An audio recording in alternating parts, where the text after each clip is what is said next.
As the war between Hamas and Israel continues, the specter of other parties entering the conflict looms over the Middle East. One of the darker possibilities, and certainly a very escalatory one, would be if Iran somehow decided to openly join the fight. It already warned Israel of possible regional escalation. This video will explore Iran's options if it wanted to hurt Israel militarily and complicate Israel's operations against Hamas. Likewise, we will explore Israel's options in mitigating the potential Iranian threat. So stay tuned.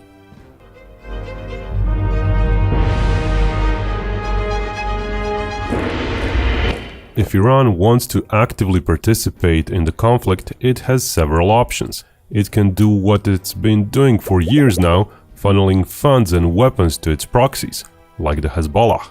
Or it can try to coerce or entice other countries to join it against Israel, or it can attack Israel on its own.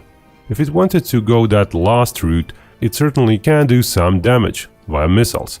But the reality is that even if political repercussions are thrown out at the window for the moment, there is the tyranny of distance involved. Iran has to go through Iraq as well as Syria. Turkey is not a very viable route option, as Turkey is a regional power and a NATO member, and it could likely stop any incursions into its airspace on its own.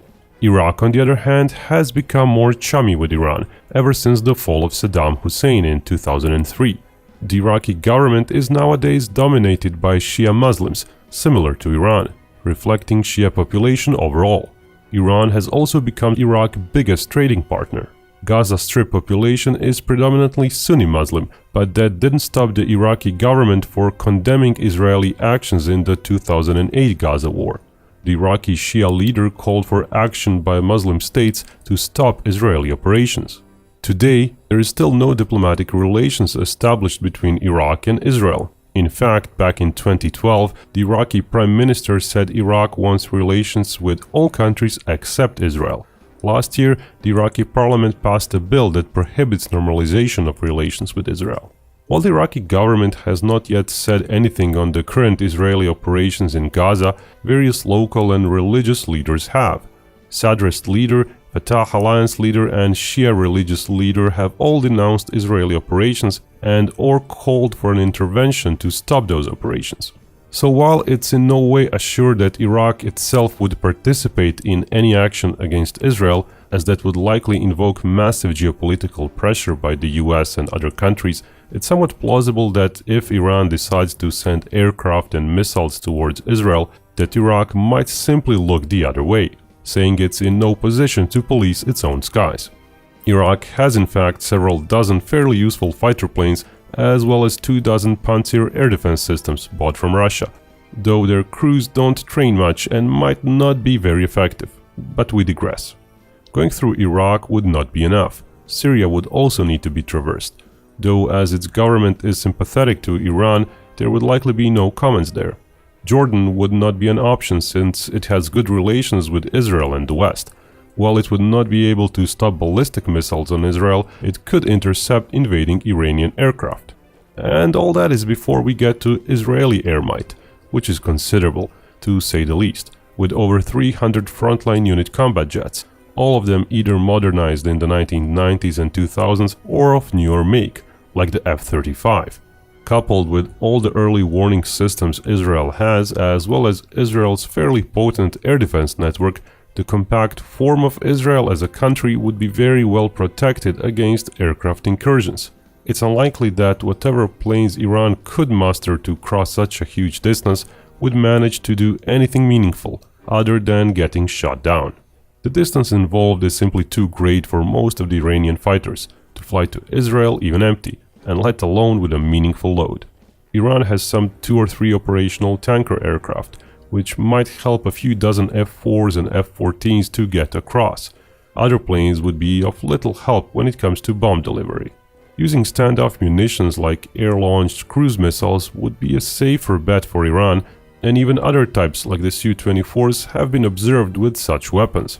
But the issue there is the fact that Iran doesn't likely have vast stocks of cruise missiles, especially compact air-launched ones.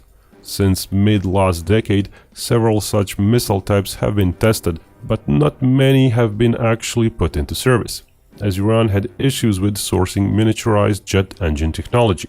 Lately, that seems to have been overcome, but still it's unlikely we're talking about hundreds of air-launched missiles deployed. For comparison, a country like the United Kingdom has fewer than 800 such weapons. There are of course larger ground-launched cruise missiles. Iran has had those since a decade ago and has slowly been building up their inventory. That being said, no one really knows if by 2023 we could be talking about a few hundred such large long-range missiles or over 1,000. The Sumar family of missiles in its recent variants has managed to yield ranges of over 1,300 kilometers while flying low. That's enough to fire such a missile from Iran and have it reach anywhere in Israel.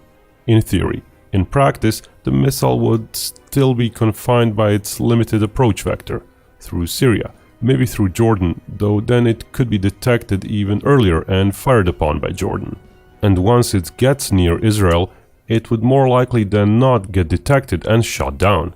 Iranian missiles aren't stealthy and would likely get shot down at least at the same rate as Ukraine shoots down Russian missiles, but probably more often, due to the limited approach vector, compact size of Israel, and thus a greater density of air defenses. Thus, even if Iran can somehow launch a very optimistic 500 cruise missiles, it's questionable if more than 100 or so would actually hit anything inside Israel. In the grand scheme of things, that would amount to a nuisance for Israel. Israel, for example, said it dropped 6,000 bombs on the Gaza Strip in the first 6 days of its operations. What could be more dangerous are Iran's ballistic missiles. Those fly high up and are very fast. While shorter range, slower types could be intercepted by Patriot-like systems, such missiles aren't a factor precisely due to their short range. Iran's ballistic missiles encompass a myriad of types and subtypes, some of which were only developmental models, and some, as mentioned, simply lack range. Those actually likely make up the majority of Iranian ballistic missile arsenal. As the complexity of a missile rises with range and size, so does the price tag, both of the missile itself and the whole support system around it. So while a small missile like the US ATACMS cost $1.5 million in 2022, if the US were to make larger ballistic missiles, their cost could easily be an order of magnitude bigger. If a missile also has a hypersonic glide warhead, costs can rise even further. For example, the US Dark Eagle missile costs a whopping $40 million, projected for a 300 missile production run. For a missile to reach Israel, it has to have a range of over 1,000 kilometers, likely more, to increase the number of launch areas in Iran, and possibly even over 1,500 kilometers if depressed trajectories are to be used, which are less efficient range-wise but are harder to intercept. Added technological items to increase precision, maneuverability, radar cross-section are all possible. Iran does use such techniques in their newest missiles, like the Khorramshahr family, but those make the missile even more expensive, thus less likely to be produced in high numbers. A number of missiles per type available to Iran is a metric that's simply not available. There are satellite images out there which show 16 launcher trailers for the Khorramshahr missile outside its production facility during the spring of 2023. But whether that means the production pace is 60 launchers per year, or less or more, that's hard to tell. Plus, early versions of Khorramshahr have been shown since 2017. To date, 4 separate variants have been observed. It's likely mass production has not started in 2017 for the said early variant. But whether Iran has 100 of such advanced missiles or a few hundred, that's impossible to say. What is known is that in March 2022, the commander of US Central Command, General McKenzie, said Iran has over 3,000 ballistic missiles, many of which can reach Israel, end quote. That statement is still vague, but it's likely the 2022 count was closer to 3,000 rather than 4,000, and due to reasons explained earlier, it's unlikely the missiles with ranges of over 1,000 kilometers compose over half of the said number, if that. Still, given that it's late 2023 now, it's plausible Iran might have 500 to 1,500 ballistic missiles that can indeed reach Israel. Now, part of those are older types, still basically oversized Scud types, though they use separate re-entry warheads. Shahib-3 and its later variants, Imad and Ghadr, are such older types. Still potent in range, and with a large warhead they are a threat. Their speed is likely to be around Mach 7, give or take a Mach. They don't maneuver, and initially their guidance left a lot to be desired. Initial Shahib-3 missiles could allegedly hit within 2 kilometers of their target 50% of the time. But that was 20 years ago. Since then, Iran has shown better and better precision. 10 or so years ago, videos of tests suggested errors of a few hundred meters. While for the newest Khorramshahr missile types, Iran claims they improved their precision from 60 to 30 meters. Such precision can already be quite useful militarily, especially considering Iranian officials say warheads of up to 1.8 tons in weight can be carried. Iran has been known to use cluster munition warheads on their missiles. With said precision, cluster munitions would likely result in basically pinpoint accuracy. Of course, destroying individual small buildings or hardened targets, that's still not likely. Of the types mentioned, the Khorramshahr, likely based on North Korean Musudan design, and the K-Bar Shekan are the most advanced. Khorramshahr incorporates thrusters for course correction, and its warhead is optimized for re-entry, producing the lowest possible radar return. Its velocity is also quite high, being Mach 16 at mid-course stage and Mach 8 at atmosphere re-entry. K-Bar Shekan, which was unveiled last year, is even more advanced, though smaller. It is said to be able to maneuver in its terminal stage, countering anti-missile systems, though its impact speed is slower. It's likely such advanced missiles compose an even smaller part of Iran's arsenal than the mentioned 500 to 1500 missile estimate. But intercepting them is likely not easy. That's why Israel devised a special anti-ballistic missile system, called the Arrow. In its latest variant, the Arrow 3, the system hits incoming missiles in their mid-course phase, out in space. Israel is lucky as it's very compact, and Iranian missiles are generally gonna come from a fairly narrow cone of directions. That makes missile tracking and interception somewhat easier. Though at well over Mach 5 or even Mach 10, interception is never easy. So far, it's been estimated Israel has 3 such Arrow batteries deployed, enough to engage a dozen or 2 dozen incoming missiles at once. As Iran has several missiles per launcher, it's plausible Israel could intercept a fair chunk of Iranian missiles. For terminal interception, systems like David's Sling could be used, though their efficiency against such targets is unknown. Israel decided to develop said system instead of investing further in Patriot SAMs. As we saw in Ukraine, with slower but just as advanced or more advanced Iskanders, advanced Patriot systems scored pretty well. It's unknown if David's Sling performance can match the latest PAC-3 MSE missile performance, as used in Ukraine. But it's yet another layer of the shield protecting Israel from Iran's missiles. Ultimately, it's likely Iran can fire more missiles at once than Russia, and some missiles would ultimately hit inside Israel. But we're still talking about maybe 100 or at best a few hundred warheads. Compared to a proper war effort, such numbers would amount to harassment. A terror for the general population. Maybe some very large targets such as military air bases being hit, but ultimately a fairly small speck on the overall Israeli state or its military capabilities. Plus, ballistic missiles can't be replenished in numbers quickly, unlike small loitering munitions. In theory, what could have a somewhat greater effect is if Iran manages to smuggle a big number of kamikaze drones like Rad-85 and other similar munitions, and then those get launched daily in high numbers from Syria and Lebanon. There's a whole host of Iranian-made kamikaze drones, ranging from big and heavy ones like Shahed 131 to tiny Mirage, similar to US Switchblade munitions. Syria has the better part of its territory under its government's control. Its military was helped by Iran, and weapons and even troops were reaching Syria through Iraq regularly during the height of the Syrian civil war. Also, Hezbollah in Lebanon would possibly be delighted if it got such loitering munitions from Iran. Now, such actions would definitely broaden the war. If Iran deploys its own military there, that could make Israel possibly invade both Lebanon and Syria, at least in some limited incursions, trying to hunt down drone launchers.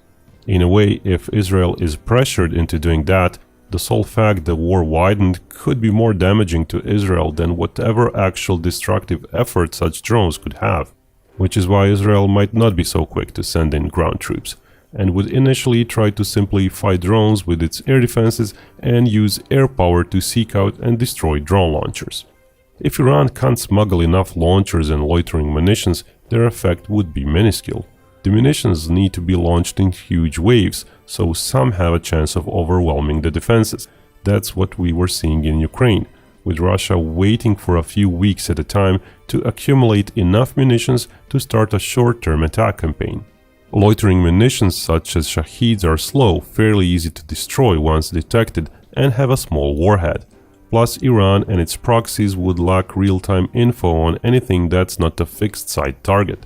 So it's likely even such tactical-sized drones would be used either against industrial targets, against fixed military bases, or simply as weapons of terror. Larger loitering munitions like Shahed 136, made famous by Russian use in Ukraine, or the Arash-2 possess enough range to be launched from Iran itself. But they too are slow and not very destructive. Their simple flight profiles still mean they're easy to track, despite their almost strategic reach. Numbers are hard to estimate. The US Defense Intelligence Agency estimated Russia received at least 400 Shaheeds by July 2023. Ukraine, on the other hand, said Russia got 1,700 Shaheeds during 2022. So 1,000 Shaheeds in Russia, give or take a 500? One could expect Iran itself to have more, but at the same time, likely not 10 times more, as Russia was likely to buy as many as it could.